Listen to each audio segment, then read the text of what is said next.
Assalamualaikum warahmatullahi wabarakatuh. Kami dari kelompok 9 akan mempresentasikan tentang akuntansi transaksi murabahah. Anggota dari kelompok 9 yang pertama Erina Ramadea dengan NIM 2018-31009, Rezi Atika Maulida dengan NIM 2018-31015, dan Muhammad Noval Firdausi dengan NIM 2018-3100404. Next. Baik, di sini saya akan menjelaskan tentang definisi murabahah. Murabahah merupakan suatu akad yang dijalankan menggunakan instrumen jual beli dengan mengambil keuntungan. Skema ini juga dapat menjadi akses permodalan usaha melalui akad bai murabahah bil wa'di lisi siro dan bai murabahah bil amri lisi siro. Nilai keuntungan yang didapat perbankan bergantung pada margin laba. Pembiayaan akad murabahah ini dijalankan dengan basis ribhun atau laba melalui jual beli secara cicil maupun tunai. Akad murabahah juga termasuk ke dalam bai'ul amanah yang memiliki arti sebuah transaksi jual beli amanah, yaitu di mana penjual memberikan transparansi terkait dengan harga modal dan margin secara jelas serta jujur kepada pembeli. Murabahah pada dasarnya adalah sebuah proses transaksi jual beli barang, di mana harga asal dan keuntungan telah diketahui dan disepakati oleh kedua belah pihak sebelumnya. Sementara, akad murabahah dalam perbankan syariah dapat diartikan sebagai jenis kontrak yang sering digunakan untuk pembelian produk oleh bank sesuai permintaan nasabah dan kemudian dijual kepada nasabah tersebut sebesar dengan harga dan keuntungan yang telah disepakati sebelumnya. Next. Di sini ada dua jenis murabahah. Yang pertama, murabahah dengan pesanan atau murabahah to the purchase order. Dalam jenis ini, penjual melakukan pembelian barang setelah ada pemesanan dari pembeli. Murabahah dengan pesanan dapat bersifat mengikat atau tidak mengikat pembeli untuk membeli barang yang dipesannya. Jika bersifat mengikat, pembeli harus membeli barang yang dipesannya. Jika aset murabahah yang telah dibeli oleh penjual dalam murabahah pesanan mengikat mengalami suatu penurunan nilai sebelum diserahkan kepada pembeli, maka penurunan nilai tersebut menjadi beban penjual dan akan mengurangi nilai. Skema murabahah pesanan yang pertama, melakukan akad murabahah. Yang kedua, penjual memesan dan membeli pada supplier atau produsen. Yang ketiga, barang diserahkan dari produsen. Yang keempat, barang diserahkan kepada pembeli. Dan yang terakhir, pembayaran dilakukan oleh pembeli. Jenis murabahah yang kedua yaitu murabahah tanpa pesanan atau murabahah jenis ini bersifat tidak mengikat. Di mana pada jenis ini penjual melakukan pembelian walaupun tidak ada pemesanan dari pihak pembeli. Skema murabahah tanpa pesanan yang pertama, melakukan akad murabahah. Yang kedua, barang diserahkan kepada pembeli. Yang ketiga, pembayaran dilakukan oleh pembeli. Selanjutnya akan dijelaskan oleh rekan saya.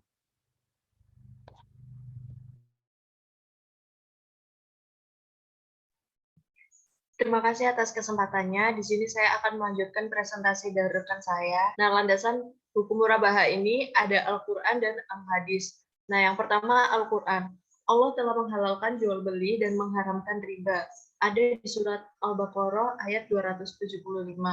Lalu yang kedua Al-Hadis dari Su'aib Ar-Rumi radhiyallahu anhu bahwa Rasulullah Shallallahu alaihi wasallam berkata, 3 hal yang di dalamnya terdapat keberkahan, yaitu yang pertama jual beli secara tangguh, terus yang kedua ada mudharabah, dan yang ketiga mencampur gandum dengan tepung untuk keperluan rumah bukan untuk dijual.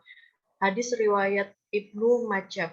Nah, lalu di sini ada fatwa DSN tentang transaksi murabahah. Yang pertama ada fatwa DSN tentang murabahah. Di sini ada ketentuan umumnya.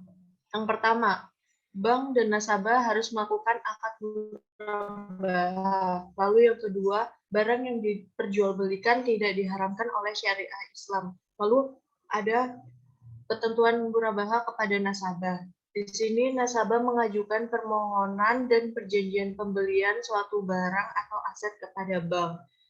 Lalu bank kemudian menawarkan aset tersebut kepada nasabah dan nasabah harus membeli sesuai dengan perjanjian yang telah disepakatinya.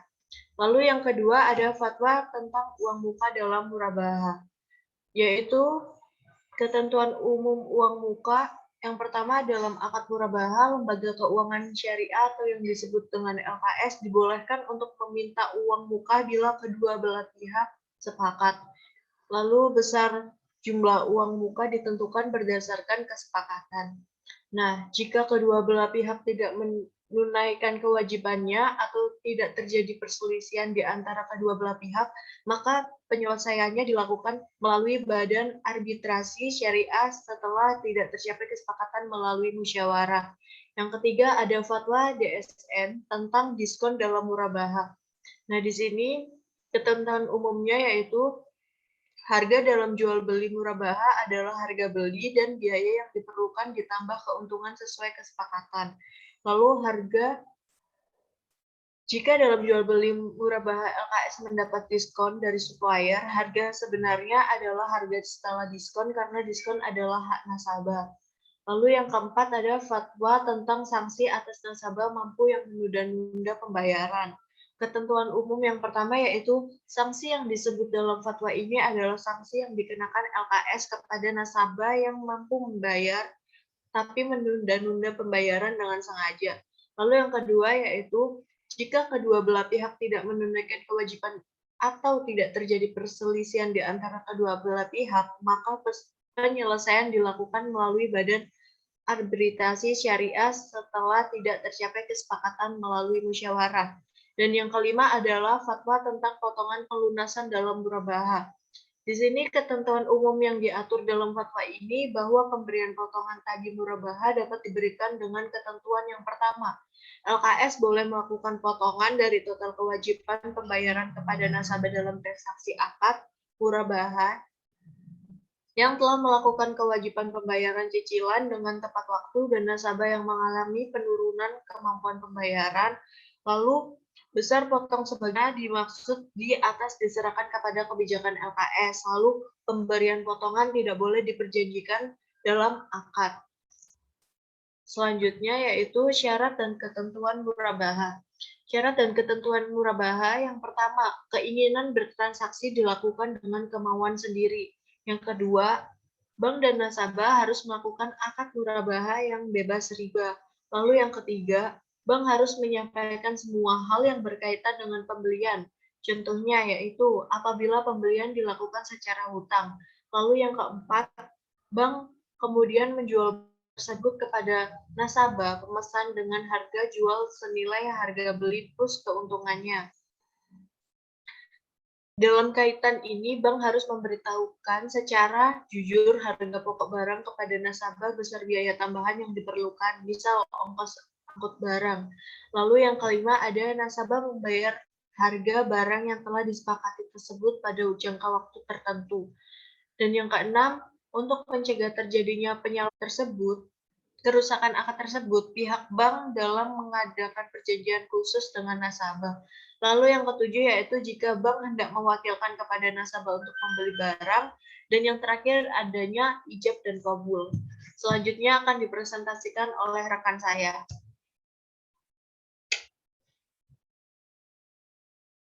Terima kasih atas kesempatannya. Saya di sini akan melanjutkan presentasi rekan saya yaitu mengenai penggunaan murabaha.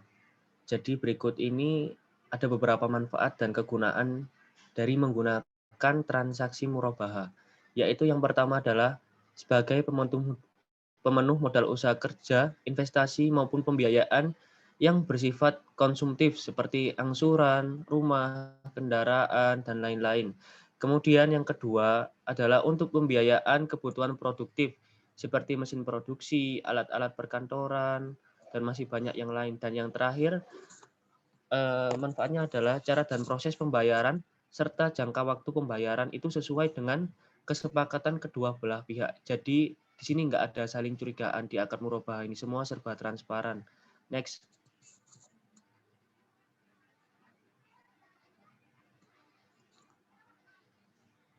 Nah, selanjutnya kita masuk ke kelebihan menggunakan akad murabahah. Di sini itu ada 3 kelebihan, yaitu yang pertama keuntungan diketahui dan ditentukan secara jelas di awal transaksi dan merupakan hasil dari kesepakatan kedua belah pihak. Hal ini itu tentu berbeda dengan akad yang sebelumnya kita ketahui seperti akad mudharabah atau musyarakah yang keuntungannya tidak boleh ditentukan di awal karena harus disesuaikan setelah mengetahui hasil usaha nasabah. Kemudian yang kedua, margin atau keuntungan murabahah ini bersifat tetap. Jadi apabila sudah disepakati oleh kedua belah pihak, maka keuntungan atau margin itu tidak dapat diubah. Kemudian yang terakhir, transaksi murabahah apabila dilakukan secara kredit dinilai memiliki resiko yang lebih rendah karena tidak berhubungan dengan kondisi usaha nasabah tersebut, baik itu mengalami untung maupun rugi. Jadi, transaksi utang piutang ini wajib diselesaikan oleh nasabah sesuai dengan perjanjian yang telah disepakati. Baik, mungkin itu presentasi dari kelompok kami. Mohon maaf apabila ada kurang-kurang atau salah kata. Saya tutup. Wassalamualaikum warahmatullahi wabarakatuh.